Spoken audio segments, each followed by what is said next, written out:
Kuya Cedric, may isa pa akong tanong sa'yo.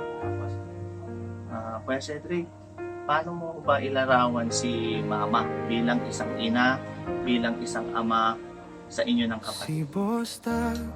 Nilalarawan ko po, para siyang kasi po mula pagkabata po namin, mag-isa lang po siyang pinalaki kami. Bali, po, lalo po yung mama ko. Ako na lang po ako lang po yung humihingi ng makakain namin tuwing kakain po kami sa lola ko. Pero pagkagaling yung mama ko, gumawa po siya ng paraan kung paano kami makakainin araw-araw, paano kami palalaki ng maayos. Kaya sabi ko po, masasabi ko po ng mama ko kasi ginawa po niya lahat. Yan, magandang araw mga kababayan. Nandito tayo ngayon sa lugar ni Kuya Cedric. Kung natatandaan nyo, bagamat pumunta po kami doon sa bahay nila kanina, hindi natin inabutan. At yung sa napagtanong-tanong po namin kababayan na kung nasaan sila, sabi po ng kapitbahay po nila ay nagtatrabaho na po yung nanay ni Cedric. At si Cedric po, wala din po siya doon. Bali, sarado po yung bahay nila. Ayon doon sa kapitbahay po nila, nandito daw sa bahay ng kanyang tita. So aalamin natin mga kababayan kung nandito nga po si Cedric, dahil inutusan po tayo ngayon ni Daddy Frankie para kumustahin po si Kuya Cedric. Kaya mga kababayan, samahan niyo po kami at aalamin po natin dito sa bahay ng kanyang tita kung nandito nga po si Kuya Cedric. Yun mga kababayan, samahan niyo po kami.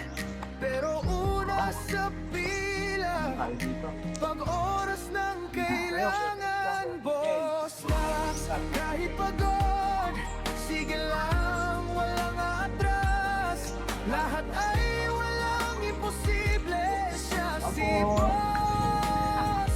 Opo, magandang araw po. Pwede ko tanong, ano yung po si Cedric? Pamangkin niyo ba? Ano yung po si Cedric? Pwede makausap? Sige po, okay lang po. Salamat po.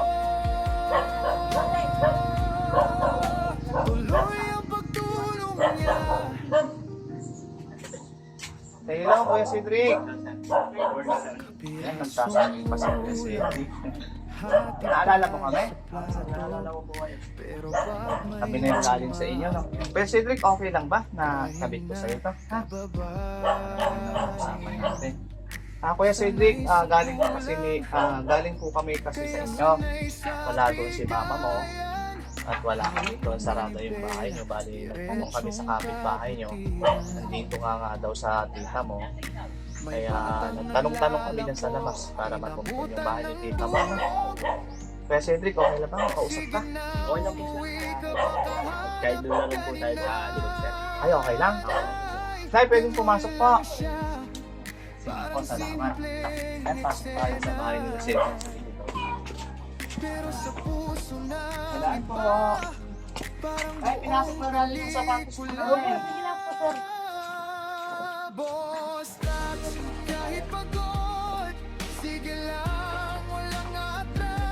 Okay lang, Kuya Cedric, makipagkwentuhan sa'yo. Okay lang po sir. Ayan. Kuya Cedric, bakit ka nandito kay tita mo pala? Bale, po sir, tumulong po ako sa gawain bukid, tsaka dito na rin po kumain sir, kasi wala pa yung mama ko, nasa trabaho pa po sir. Ay, nasa trabaho pa. Opo, sir. Ay, nandito ka ngayon kay tita. Opo sir. Tulong ka sa gawain.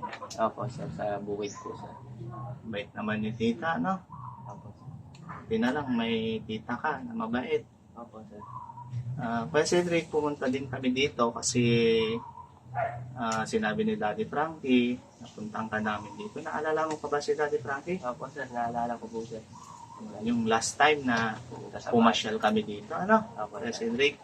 Ayun. Kumusta naman yung Kuya Cedric? Kasi last time na pumunta nga kami sa bahay mo, nag-a-apply ka ng trabaho. Opo sir. Kamusta naman? Nakapasok ka na? Trabaho?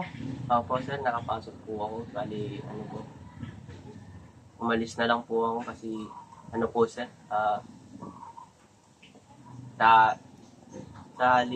bali maliit maliit po yung sahod ko.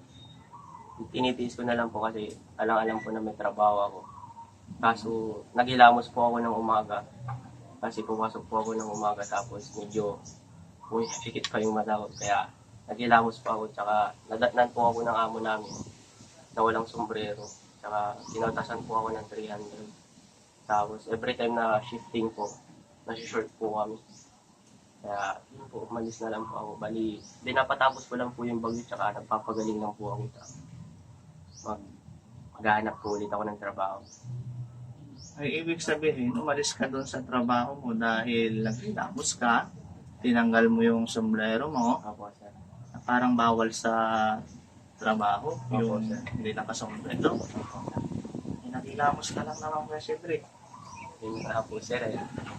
Nakiusapan ko na naman po sila na kahit warning na lang po, hindi ko naman po ulitin. Kaso, nung pagkasahod ko, pinagdasan po talaga ako, sir. Na penalty ka pa agad ng 300. Opo, sir. Wawa naman si Kuya Cedric. Ayun, Kuya Cedric, yan na natin yun kasi at least nakapagtrabaho ka kasi nung last time na pagpunta nga namin sa'yo, yun yung nakwento mo sa amin na maghahanap ka ng trabaho para makatulong sa magulang mo. Opo, sir. Ngayon, Kuya Cedric, wala kang trabaho. Kumusta naman yung araw-araw nyo ng mama mo? Minsan kahit mahirap, sir, tinitiis na lang po namin kasi minsan po walang makain, minsan po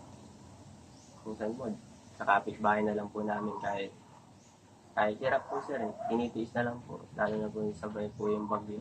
Tsaka po kakatapos ko lang po nagkasakit, bali sumusunod po yung kapatid ko, pero papagaling din po yung kapatid ko, bali sipon na lang po yung meron sa akin, sir, bali pupo na lang po. Kasi, Kuya Cedric, nung galing kami dito, nakwento mo na yan na halos pag walang maisaing, walang makain, nandyan yung mga kapitbahay nyo na kahit papano nagbibigay sa inyo ng kain, ng kanin. So, yung mga kapitbahay mo talagang napakabait sa inyo, ano? Opo, sir. Na talagang nakasupport na pag mga ganyang senaryo na wala tayong maisaing, lagi silang nandyan para sa iyo. Kaya yung mga kapitbahay mo, pag naging okay ka na, hindi mo masabi yung buhay, Opo, sir. pre bawi na lang tayo sa kanila. No? Opo, Sa ngayon, tiis lang muna, Kuya Cedric. opo. Tapos napagtanong lang namin din Kuya Cedric, si Mama, may trabaho na daw. Opo. Bali, pinalit lang po siya ng lola ko kasi umabsent po yung isang nagtatrabaho sa kanila kaya pinalit po yung mama ko kaya pumasok po yung mama ko kasi sayang na rin po yung sasahurin nila. Parang lang, Kuya Cedric, parang sumideline lang si Mama. Kuya JC, yung para kay Kuya Cedric, okay na ba? Okay na, nandito. Nandito, yan Kuya Cedric, dala ni Kuya Nandito yung JC. sulat niya. Yan, salamat Kuya JC. Ayong bag. Ayun pa. Thank you Kuya JC. Ito po yung bigay ni Ma'am Marie tsaka ni Ma'am Nora Geronimo. Buksan mo Kuya Cedric kung anong laman kasi hindi naman namin yung nakita kung anong laman kasi parang ayan sa'yo. Hindi namin alam kung anong laman, Pwede natin ipatong dito Kuya Cedric. Yan.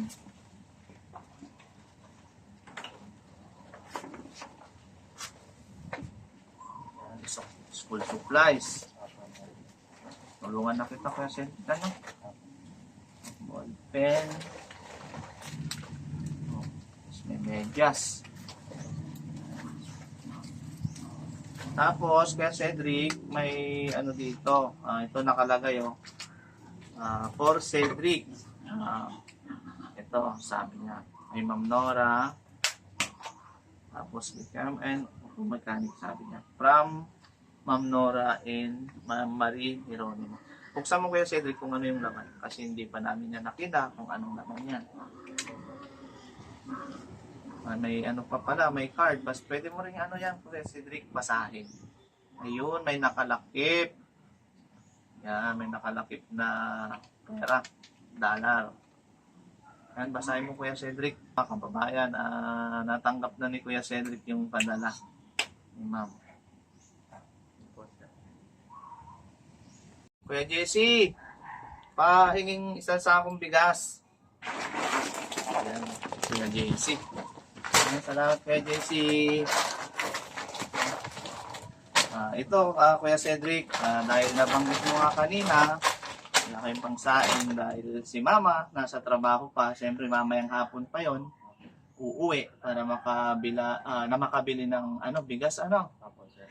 Kuya Cedric, mga ilang araw na ito? Palagay mo? Hindi ko po masasabi pero titipirin na lang po namin para mapangkasya po namin hanggang sa makabili po kami ulit. Yun. Siyempre, huwag masyadong tipid Kuya Cedric. Dapat 3 times a day Opo, sir. na magsasaing para malakas tayo. Kasi Opo, sir. nagtatrabaho ka dito kay tita, magtatrabaho ka, kung hindi malakas yung katawan, di ba? Hihina tayo, hindi natin magagampanan yung trabaho dito kay tita. Pasalamat na lang tayo dahil may isang tita ka din na mabait, no? Na yung pagtulong mo sa kanya, sinusuklian niya naman, Opo, sir.